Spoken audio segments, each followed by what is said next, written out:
Hello friends, welcome to Dee's kitchen. இன்றைக்கி நம்ம tease கிச்சனில் ராகி இனிப்பு ரொட்டி எப்படி செய்கிறதுன்னு பார்க்கலாம். ஈவினிங் டைம்லலாம் நல்ல ஸ்நாக்ஸ் இது. இப்போ நம்ம ஒரு பேனில் 1/2 கப் தண்ணி ஊற்றிக்கலாம். இந்த தண்ணியில் நம்ம வெல்லத்தை கரைச்சி எடுத்துக்க போகிறோம். தண்ணி கொஞ்சம் சூடானதும் இதில் 1/4 கப் வெல்லம் ஆட் பண்ணிக்கலாம். ஆட் பண்ணி இதை நம்ம பாகு மாதிரிலாம் காய்ச்ச தேவையில்லை. இந்த வெல்லம் தண்ணியில் கரையிற வரைக்கும் கரைச்சி எடுத்தால் போதும்.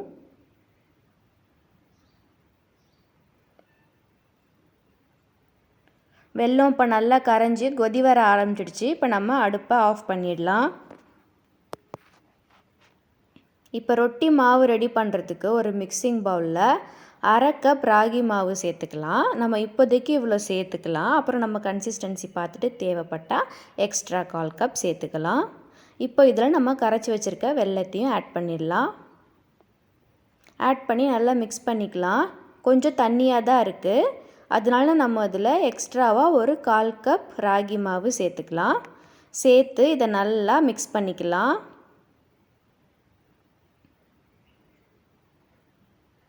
மாவு ஓரளவுக்கு மிக்ஸ் ஆயாச்சு. இப்போ இதில் நம்ம தேவையான இன்க்ரீடியன்ட்ஸ்லாம் ஆட் பண்ணிடலாம். ஒரு பிஞ்ச் சால்ட், 1/4 கப் தேங்காய் துருவல் சேர்த்துக்கலாம். சேர்த்து இதை நல்லா நம்ம பிசைஞ்சு எடுத்துக்கலாம்.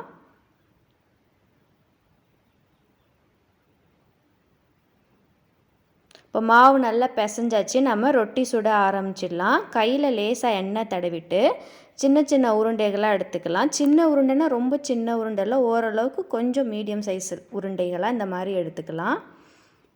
எடுத்துகிட்டு ஒரு பார்ச்மெண்ட் பேப்பரில் இந்த மாதிரி எண்ணெய் தடவி அதில் நம்ம தட்டி எடுத்துக்கலாம். இதுக்கு பதிலாக வாழை இலையிட கூட எண்ணெய் தடவி நல்லா தட்டி எடுத்துக்கலாம்.